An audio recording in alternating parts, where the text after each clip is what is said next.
E whaatalo whātur kampani atina matama ita e lau sunga toi ina malwhalatua. Ai tai nane le nofo ta ita e kampani ese. Le pa ia o tātou e ka lesia i ona tūlanga whaalupeina. Ai mai se foi o e o loo tātou tapua i whaatasi i lunga upenga o ta inga. I le suafo Yesu le ao le au tamawhai. O te whaapea atu ai, tā lofa lava. O le mata upolo whaafea ngai ma e mātou, mo le asalo na tolu, luasfulu iulai, e whaapea lo na whaaupuina. E tū mau le alofa o le atua mo i tātou. God's love is constant for us. O le tusi o filifilia mai ai le neimana tu au, mo tina matama itae, la tau te molima watuai. O le tusi mai le whengainga tuai, a le perafeto Isaia, mata upu e whasfulu ono, foi upu e tolu e o le sfulu tolu. A ua filifilia le foi upu e wha, e avea mamatua, e whaapea. E o ina e toe ina, o a o lava o ia. E o foe ina ulusina, o a o lava o te tau ave ia te oe. O a o na o whaia, o te si itia foe.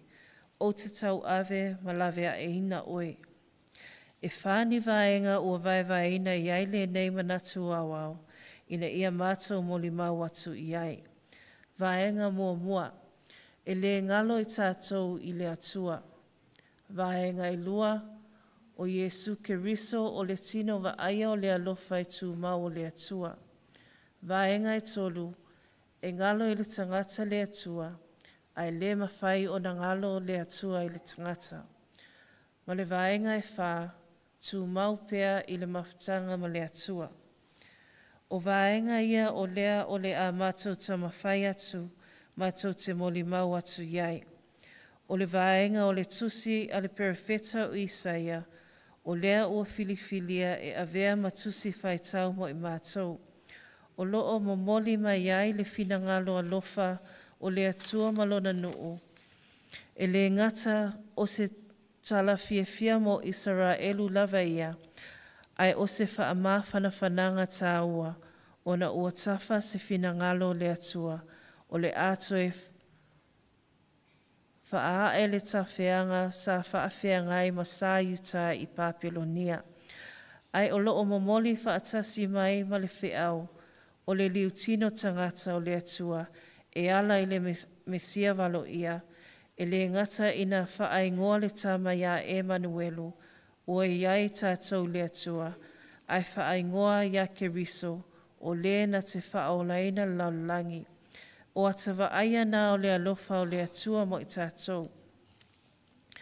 Ai o le a mātou moli mau atu loa i vaenga taitasi e peo na tuuina mai.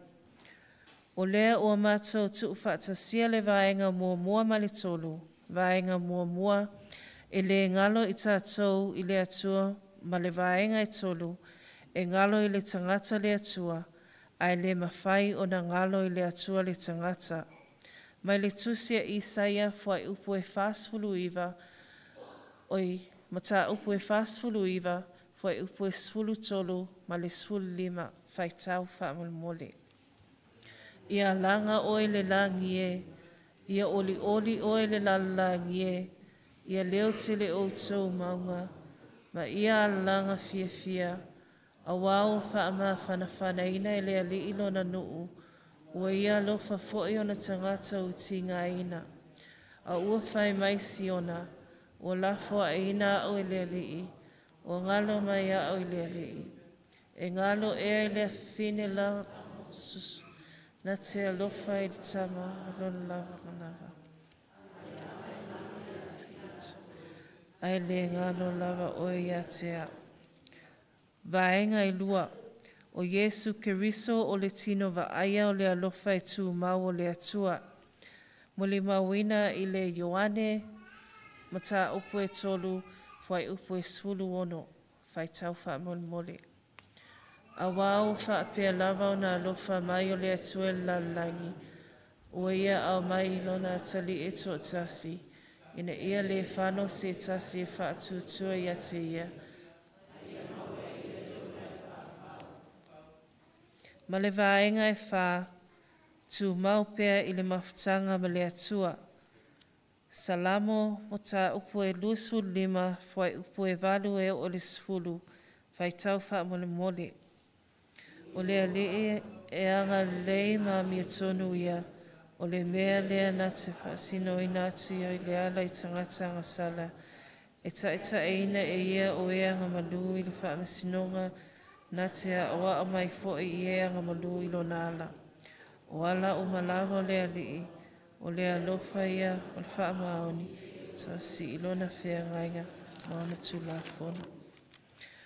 Ia soi fua manuele sunga tua ina whaapele tina o le ngā luenga, manuia tae ma kampani taitasi, ai maise tato e ka lesia, whaapea uso a malo tato tapua i whaatasi, manuele kampani tina matamaitai i le alofa o le atua, soi fua ma ia manuia.